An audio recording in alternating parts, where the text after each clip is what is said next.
Hello aspirants, welcome to Spardha Line. Today is day 2 of GPS Sociology Edition. Today we are going to discuss the second chapter of Sociology, that is the Sociology as a Science.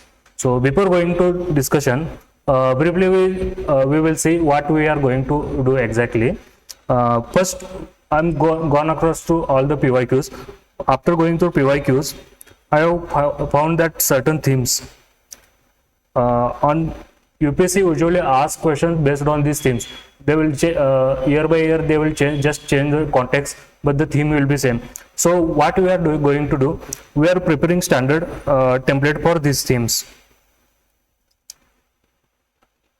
Okay, so if you have standard template, so you have the basic information need to write the answer, and depending on the standard template, we'll blend the standard template according to context and we'll write the answer. So this is going to save your time and also going to help you in presenting and structuring answer in very effective manner.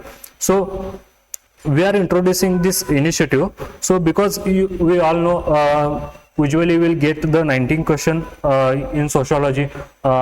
If we see the basically there would be 13 question which will come for 10 marker and remaining will come for 20 marker. So if we divided the timing, then usually we'll write the 10 markers in 7 minutes. So if you want to write the answer in limited time period, then you need a standard template, one basic idea on how you are going to structure the answer or how you are going to present the content. So this is the basic idea on the structure, presentation, also the introduction and conclusion. This we are going to define some standards for them, and depending on these standards we'll see the theme specific introduction, structure, presentation and conclusion. And according to how the UPSC changes context, we are going to blend this our standard template according to context. So this is the brief idea what we are going to do. So now we'll just limit some standards for the answer writing. First is the decoding the question. Yesterday also we have seen, those who are not seen the video on first chapter, they can go and see. The link will be shared in the description section. So to get the basic idea, what we are going to do, first decoding the question. So when it comes to decoding the question, we are going to see three aspects. First is the theme. We are going to find the theme, then the context and the directive word. So depending on these three aspects, we are going to write introduction, we are going to structure answer, present and also conclude the answer. So this is the first standard that we are going to maintain throughout this session. Second is the understanding the demand. So again, demand is, there are two aspects when it comes to writing the answer. First is the context and second is the core demand. So when it comes to context and core demand, identifying these two aspects is more important, because if you see where the student make mistake, they will write the answer like 70-80% part on the context and they will totally forget to write the core demand. So this mistake we need to avoid. Also it happens reverse, many of them will forget to decode the context and they will directly move towards the demand. So there you will be disadvantaged. You are going to miss 1 and 1.5 marks here. So here we are going to define these aspects systematically. So this is the first aspect of understanding demand. There is another aspect where need to identify whether demand is direct or demand is indirect. So this aspect, when we'll actually approach the question, that time we will see how to identify the direct demand and indirect demand. So now we'll coming to the actual answer writing. First we'll start with introduction. Now the introduction, when it comes to introduction, we have also defined standard. You might have seen in first chapter ka session. So what we are going to do, there are two ways of starting the giving introduction. First is the context plus theme. So this would be our one approach, where we are going to include the context and theme into our introduction. Then second is definition. If question is theme based, suppose the objectivity, about the objectivity, if the objectivity is the central theme of the question, we are going to define objectivity. While defining, we are going to maintain one more standard, that is, we will give the definition given by thinker. So this is one standard we are going to make, because we need to include more thinker to add value to our answer. So we are starting with a thinker only, so it will increase the effectiveness of our introduction itself. Then the second part of the answer writing, that is the structure and presentation. As we discussed while decoding, we are going to see three aspects. We have seen we are going to include the context and theme in the introduction. The third aspect, that is directive word. Directive word become crucial when it comes to structure. So structure, when directive word, like some directive words are critically evaluate, examine, analysis, these kinds of directive word when UPSC asks, that time we are going to make two parts. So one will be in favor of context and one will be against the context. So we are going to balance the question depending on the directive word. Another second part is keyword. This is also yesterday we have seen. So keywords in the some keywords like impact, implication, consequences.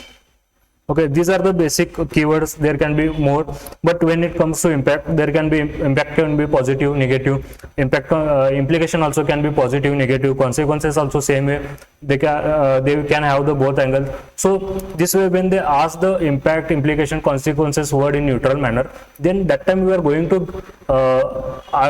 need to argue for both the side. So this is the one more aspect when we are going to structure the answer. So this is about the structure. Then next part is the presentation. Again, we have seen when it comes to presentation, there are two aspects. One is the aesthetic. Here we are going to add the flow chart, diagrams. Okay, this way we can improve our aesthetic parts. Then second part is and the most important part when it comes to presentation is the content presentation. So we have also developed one standard approach to present the content. What we are going to do, we are going to write the micro headings,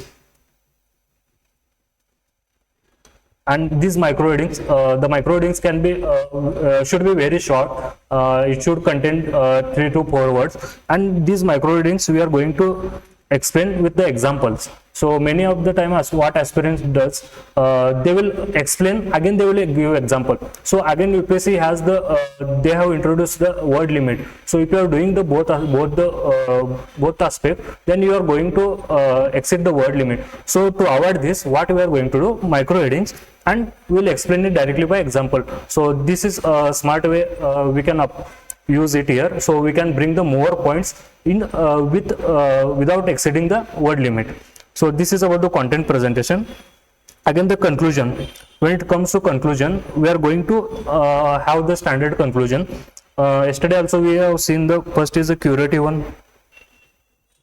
In curative one, what we are going to do, we are going to suggest some solution. Okay, if you are writing some problem like the how to, if we are arguing for the how come the how the objectivity, maintaining objectivity is possible or not possible, then we are going to give the solution to maintain the objectivity also in final answer. So second is the again positive conclusion. This we are going to we will use this where we are going to balance the answer. So if you are writing the critical part of that particular theme or thinker, then we are going to mention relevance of that particular theme or concept in conclusion. So overall we can balance the answer. So again, there are theme specific conclusions we have developed, so that when we will approach the particular theme, that time we will see that context specific theme specific conclusion. Another some basic aspect when it comes to answer writing. So value addition. Value addition, another important part. If you are writing the answer, you are dumping just static part, then you will not get good marks here. So if you want to score more, you need to do value. You need to add value. So how the value to add value? That is mentioning thinkers. This is one aspect. Again, we can mention the studies of thinker, and third is the example. Also, make sure that this thinker, their study and example are relevant in answer. So don't write randomly just to add question, because it's going to backfire you. So this is this cautious. You should be cautious here. So again, the bringing flow in answer. How we'll bring flow? We also yesterday discussed. We are using joiners like thus, therefore, despite. This kind of joiners we'll use when we'll write the subheading, when we'll write the conclusion. So overall, we'll bring the flow in answer. Again, content presentation, just we discussed, we'll give micro heading and explain it with the example. So now we'll move towards the our actual discussion. That is the we are going to discuss the recurring themes in sociology or science. That is the today's chapter for discussion. So first theme is the objectivity in sociology. UPSC repeatedly asks questions, how to maintain objectivity, what are the challenges thinker or social researcher face when they are going to maintain objectivity. So this kind of question, that context will change, but objectivity going to be same. That theme is going to be same. Then sociology is science. Many times UPSC asks to prove whether sociology is science or not. Then need to give the both argument from positive perspective and non-positive perspective. So this is again recurring theme.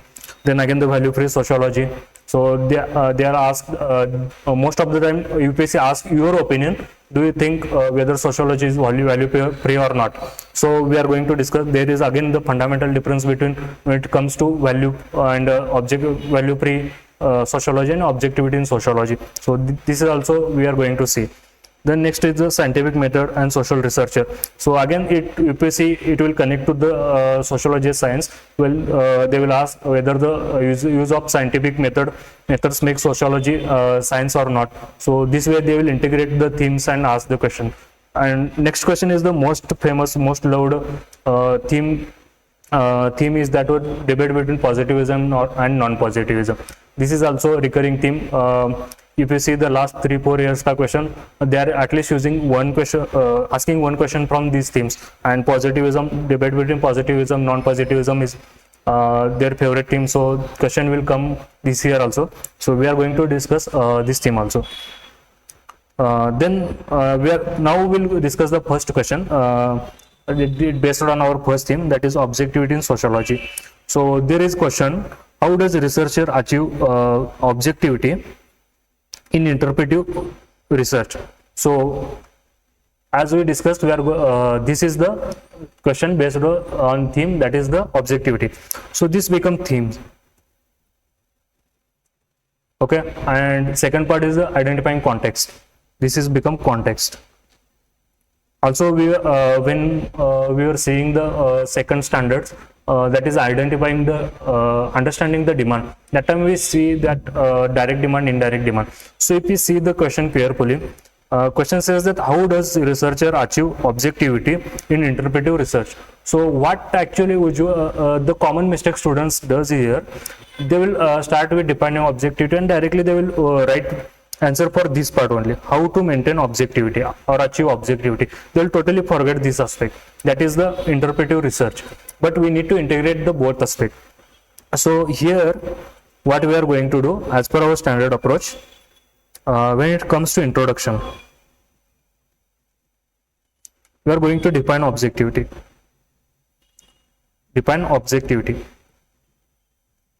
And what is our standard when we define that? We are going to give definition given by thinker. So you can use the Weber definition given by Weber. So Weber says that objectivity is the effort to keep the personal biasness value when it comes to social research. So basically he says that subjectivity should not influence the our social research. So this definition you can write it here. So this is about the introduction. Then we'll move towards our actual body part. In body part, what we are going to see: structure and presentation. Now when it comes to structure, so before going to our actual body part, we need to decode the context. What I just said, context is the interpretive research. So you must talk about the interpretive research here. You need to write about here interpretive research. So after defining objectivity, next paragraph you will define what is the research. Okay, so what is the interpretive research? That focuses on understanding the subjective meaning given by actor to his action. So this is the in one line we can define or write about the interpretive research.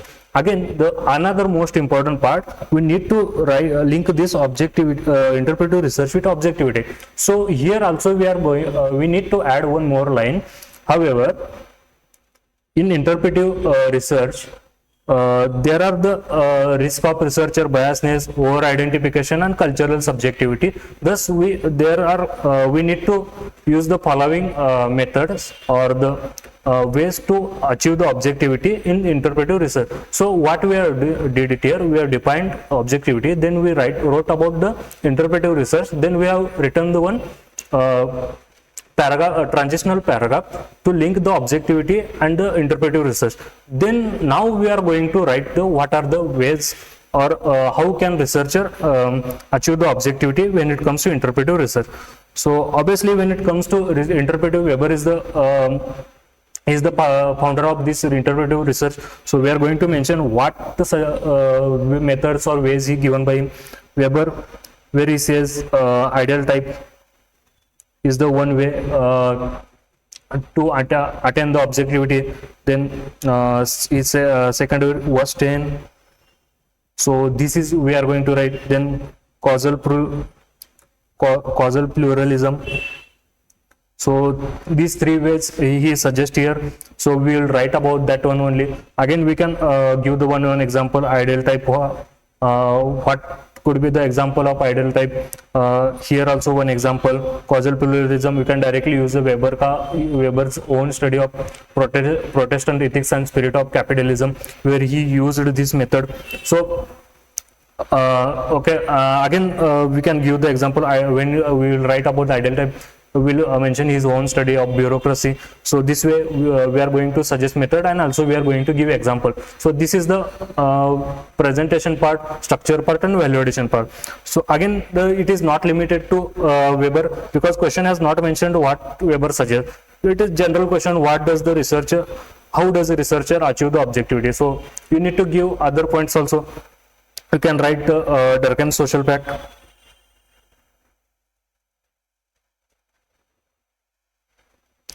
Where you can give example of suicide. Okay, then again next method you can mention about reflexivity. The Gaudler, he used the reflexivity if you want to give example, feminist researcher are the like more prominent example of reflexivity, where they bring their own what they experience under patriarchal structure, that you can mention. Then again, the most important is triangulation.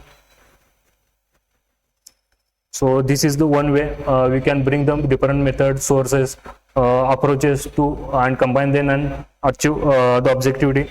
We can give the example of Ellen Becker. In study of unification of church, she used different kinds of method like interview, questionnaire. So she just combined quantitative and qualitative methods. This is one way. This is one method to achieve the objectivity. Again, we can write about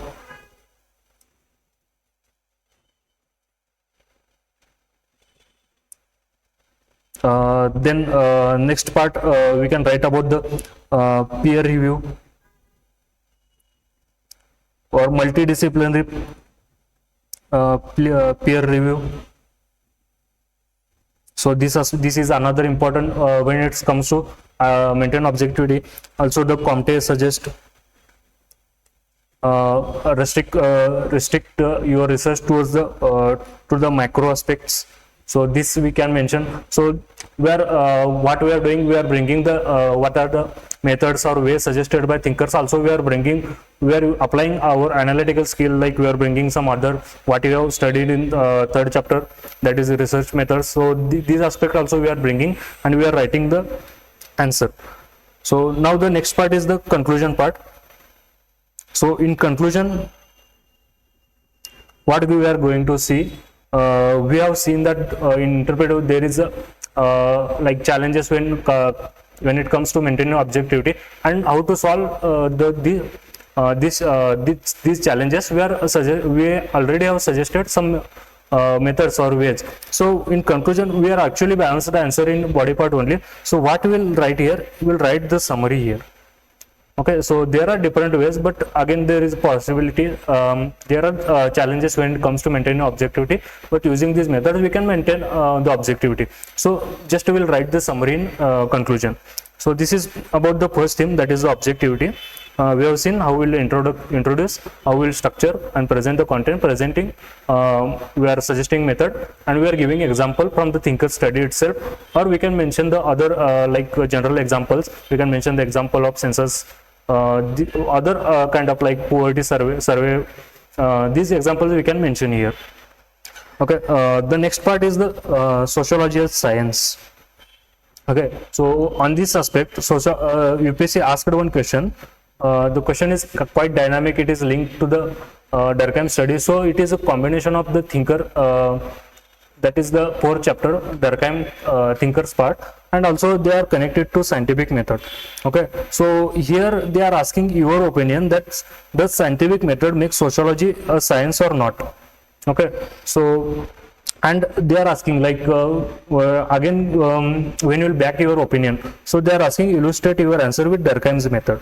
So indirectly they are saying that yes, sociology using scientific methods makes sociology science, because Durkheim he was very prominent to prove that, or he was the prominent sociologist who established sociology discipline, or he was the prominent positivist who linked sociology to science. He proved this. So when you use the Durkheim's method, so indirectly you are agreeing that sociology is that scientific method source makes sociology science.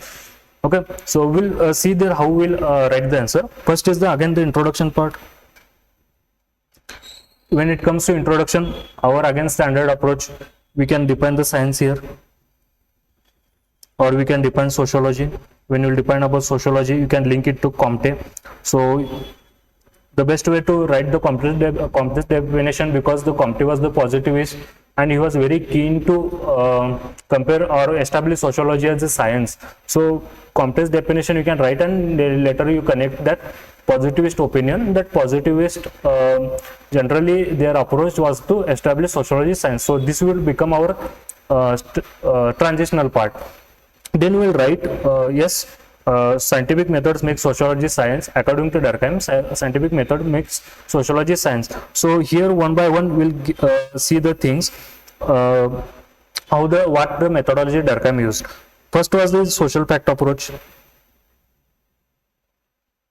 So this method he used, where he says that treat the social phenomena or social things, social fact as a thing. So he talks about the maintaining objectivity. I mean, it involves the three aspects. So whenever the externality involves, or he asks the researcher to maintain objectivity, objectivity again become the part of science. So this way he says that explain the social fact approach. Second, use of empiricism. Also uses statistics. So you can give the example of suicide here, where he collected data from the churches, and he compared whether the between the Protestant and the Catholics, whether there is a there is different rate of suicide or not. So basically he used the statistics and empiricism to talk about the sociology. Then again, third approach, the prominent, is that establishing causal relations between the two facts. Again he checked whether the change in nationality associated with change in suicide rate or not. So this example also you can use.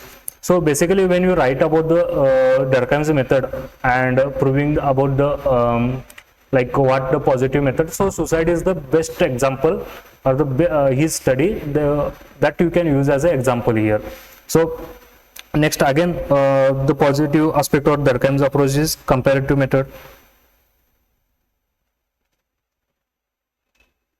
Okay, he again comparative, like two comparison is between the two societies. So he basically again compared the urban and rural society.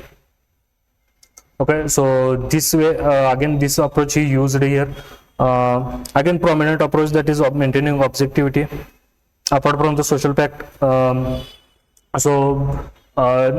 Durkheim also and other positivists, they mention the value free research. So again you can mention the example of Durkheim's religion, where he consider it as a social pact. So this way he maintained objectivity. So this way you can write the first part. Again, if we see the question, it is asking about, does the scientific method sociology science? So it is opinion based. So again you will have the counter opinion. So basically in second part we need to write the counter opinion. Here you can write, however, Durkheim and the positivists try to establish sociology as a science, but in opinion of non-positivists, sociology is close to science but not to natural science. So this way you can use the transitional paragraph and give the argument, like some Weber also says that subject matter is different. So subject and also the human things like emotions and other values are not cannot be quantified. So this makes the difference. Sociology is not sociology and science different disciplines. Then also you can bring the symbolic interactionism. Okay, you can bring the phenomenologist. Okay, 2 or 3 prominent thinkers from this different perspective you can bring and neutralize your answer. Okay, finally when it comes to conclusion, so what we have done here, we have written the argument in favor and also we have written the argument against the sociology of science. So in conclusion, what we will write actually, so we'll write according to opinion of positivists, sociology is science, but in opinion of non-positivist, sociology is close to science but not actual science. So again we can summarize this way: sociology is science but not as a natural science, the way positivists argued. So this way we can conclude this answer. So this is for the second theme, that scientific research and sociology as a science. So here what we did, we have decoded question was the opinion based, and also they are asked to illustrate from the Durkheim's study. So we gave the argument in favor, yes, the use of scientific methods make the sociology science. Then we against gave the counter argument to counter Durkheim's theory itself. So this way we have balanced answer, and we concluded by writing the clear cut opinion. So this way we will tackle this question. The next part is the value free sociology. So this is again one more favorite themes of UPSC, where they ask how the sociology is value free. So again they have asked, is the sociology value free science? Discuss. So they are again asking the opinion, your opinion. So when you will write opinion, that time we will bring the thinkers and the perspective to back our argument, because we are not social scientists, we are the students of sociology. Okay, so again when it comes to introduction, so here there is here is a way you can you can introduce this question by writing definition of sociology. But again, if you see the value free science, sociology value free science, so best way to start this question by defining what is the value free sociology.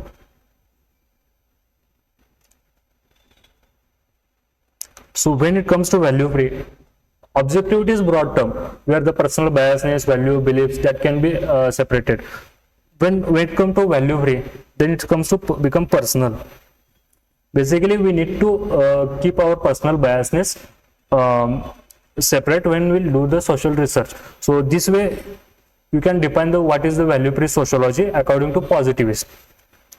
So this is about the introduction. Then we'll move towards the actual structure and the presentation part.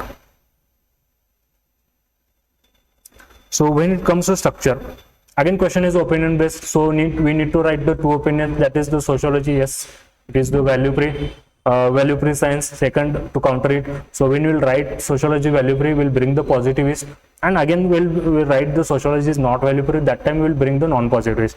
So we'll clearly write that according to positivist opinion, sociology is value free science, because what the argument basically they gives that in sociology, or social phenomena, social issues can be quantified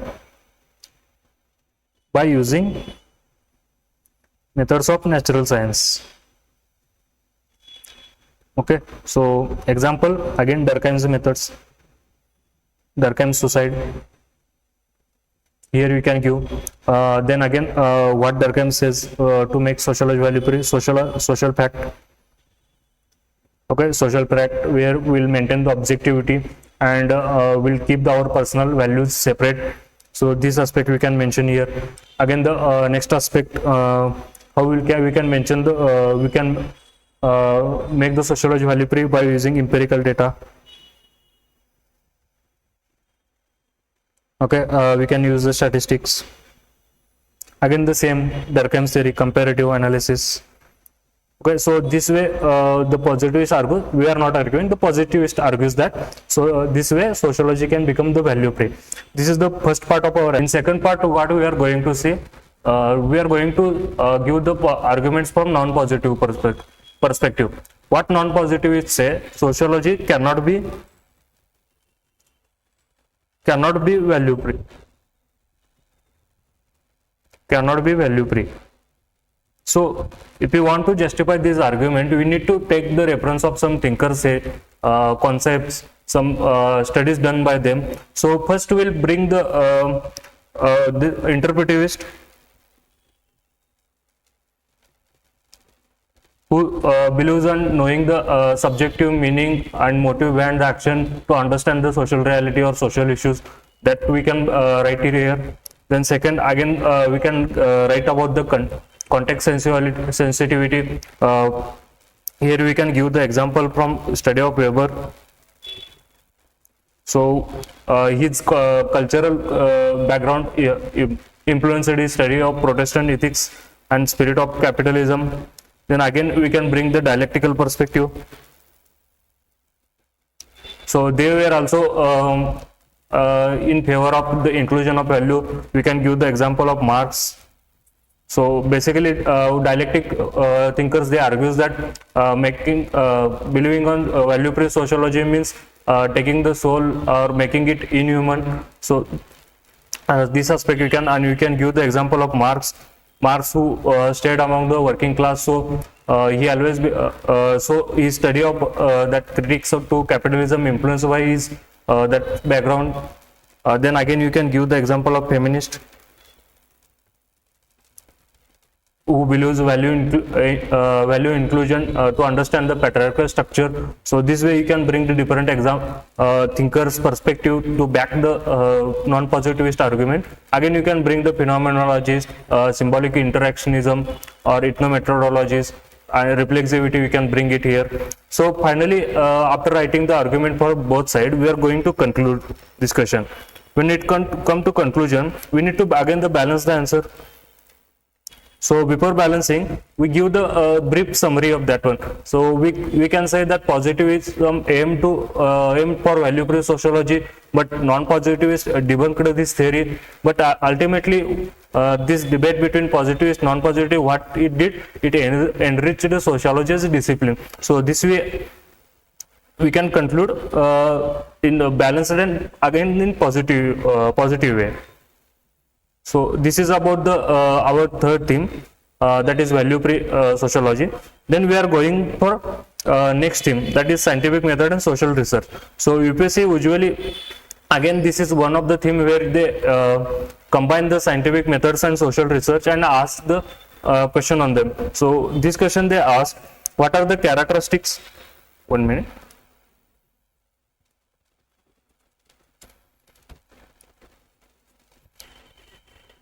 So here they have asked, what are the characteristics of scientific method? Do you think This is again opinion based question. Do you think scientific method in conducting sociological research is foolproof? Okay, elaborate. So they are asking your opinion, and they are asking you to elaborate your opinion. Means if you are favoring in context that scientific method, use of scientific method makes sociological research foolproof, then you need to justify by this by giving argument.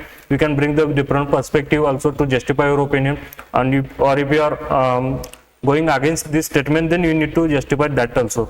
So first we will see in introduction, we'll go with our standard approach. That what we'll do, we'll define the scientific methods. So while defining scientific methods, we can say the scientific method is systematic, empirical, and objective way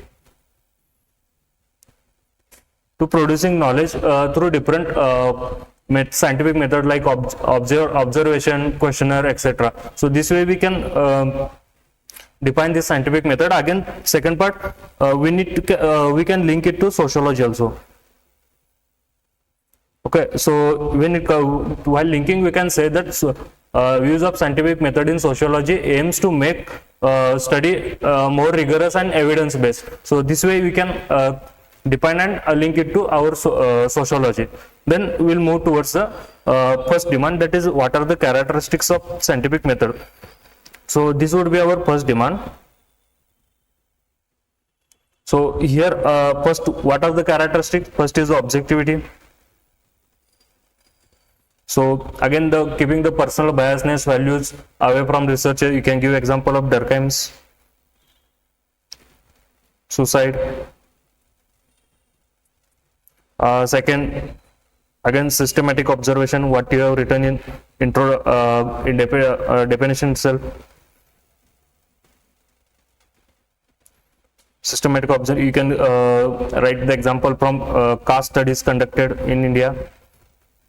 They conducted to observation. Then third is empiricism. Here poverty survey you can include. Then establishing causal relations and giving explanation to them, that is cause and effect relation. Merton studies there where he says that the family background of or the slums are and the crime rate are associated with each other. So this example you can give. Then also you can give the quantification or use of quantitative methods. So this also you can mention as one of the characteristics. Again, the most important, that is just we saw that value neutrality. So when it comes to value neutrality, you can give the again the Weber's methods. You can give the example there also. So this way we will writing what we are doing, we are taking the standard microheadings or standard keywords and we are explaining with example. So this way we will structure this first part. Then when it comes to second part, in second part again if you see, it is opinion based. Okay, they are asking whether the scientific method makes social research foolproof or not. Okay, so we have given the argument that by saying in first only, when we list down the characteristics, that time we have said that use of scientific method, there is possibility to make sociological research scientific. But again we need to balance the answer. So again while going to second part, we'll use the transition word. However, due to social contextuality or sensitivity, the sociological research cannot be foolproof. So this will be our transitional line. Then we'll start arguing for this also. First, what we'll see, the human agency. Okay, where people gives their own meaning, motive to action. So we cannot quantify it objectively. This is the one argument. Then again, context dependence or context sensitivity you can mention here. So there is the if you see, take the example, there is different behavior of people when they go to temple, or they will they will be in home. So this way you can write it here.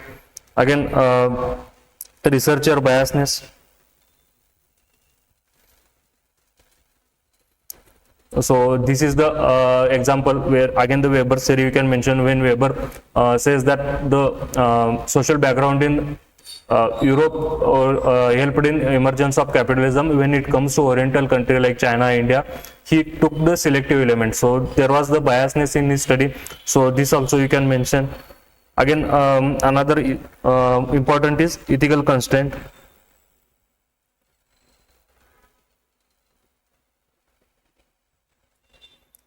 Okay, so these are also some issues faced by the thinkers. You can bring the more issues. So this way we are going to what we are exactly looking, how will the structure answer and how we will approach. So there are 4 points we have written here to balance the answer.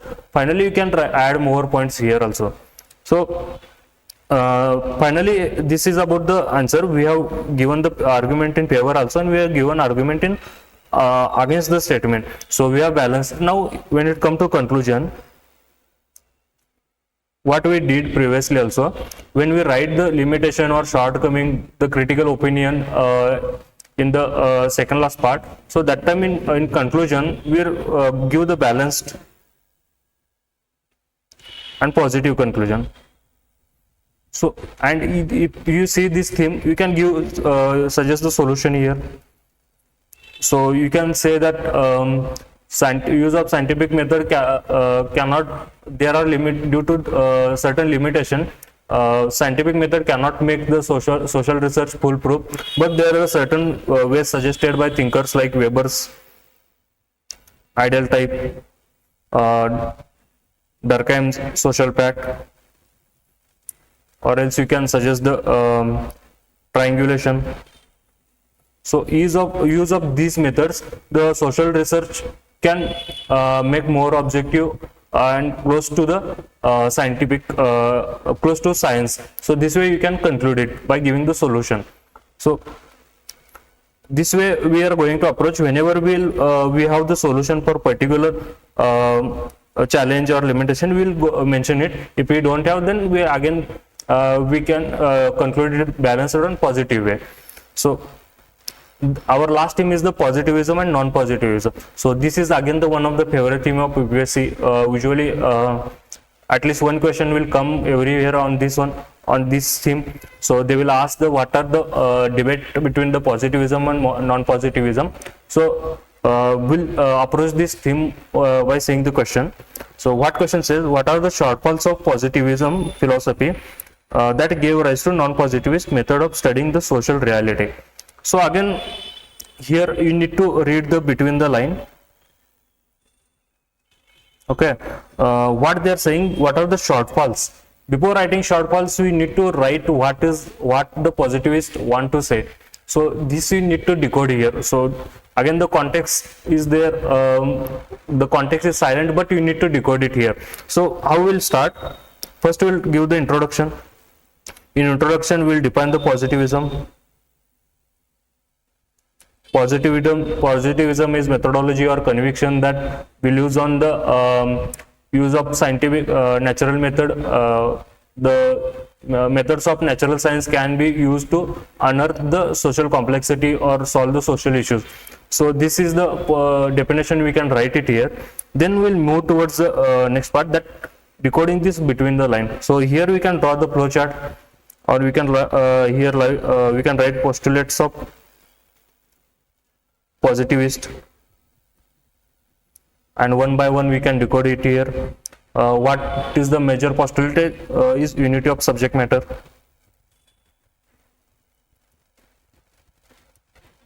Then again use of same methodologies.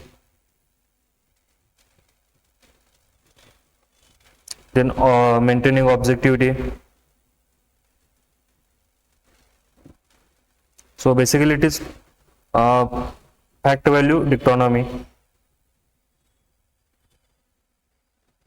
So this is another major postulate. Then the most important is rejection of human consciousness. So these are the major postulates that we can write it here. So after writing postulates, how this postulate proved to be shortfall, and that gave rise to non-positivism. So this is basically we are going to write here. So before going to there, we can write one transitional paragraph here. So we can write, however, this postulate proved to have some limitation, and that gave rise to non-positivism. So after that we can bring the one by one. So first is the interpretivism, you can write. So what they did, they rejected the first and foremost argument of positivists, that unity of subject matter. They says that subject matter of natural science and social science is different. Human is not a dope. They have their they give their own meaning and motive to action. So there can't be unity of subject matter. So this is the first argument from interpretivist perspective. Then phenomenologist. So these people reject the maintaining objectivity. So they argues that whatever person or the actor experience in social setup, that is because of his sensory experience. So this is the argument given by phenomenologist. Then symbolic interactionism.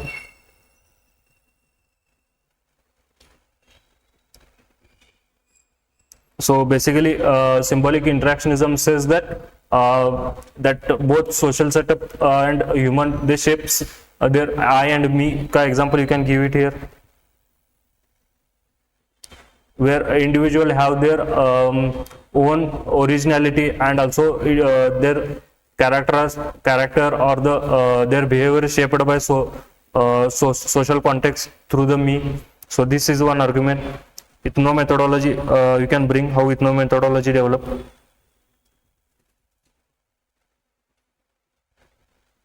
Again, they argued against the rejection of human consciousness. They says human is not dope in cultural, social or political setup. They have their own reflexivity. Okay, so through this they will their behavior get influenced by the social setup, but again they have their own interpretation for that also.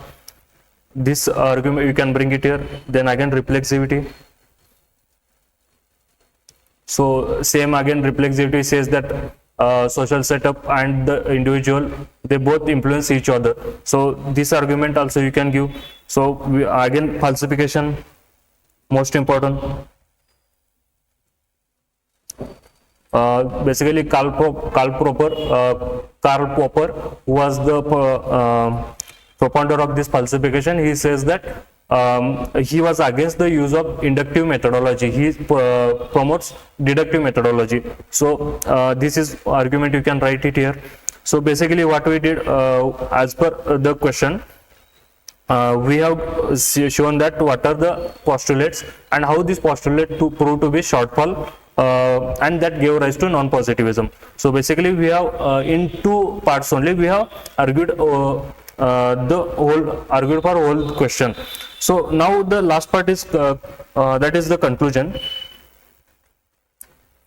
When it comes to conclusion here, again we need to balance the answer, because positivists are very crucial for sociology, because from positivism sociology emerged, so you cannot debunk their theory. So again we need to balance it here.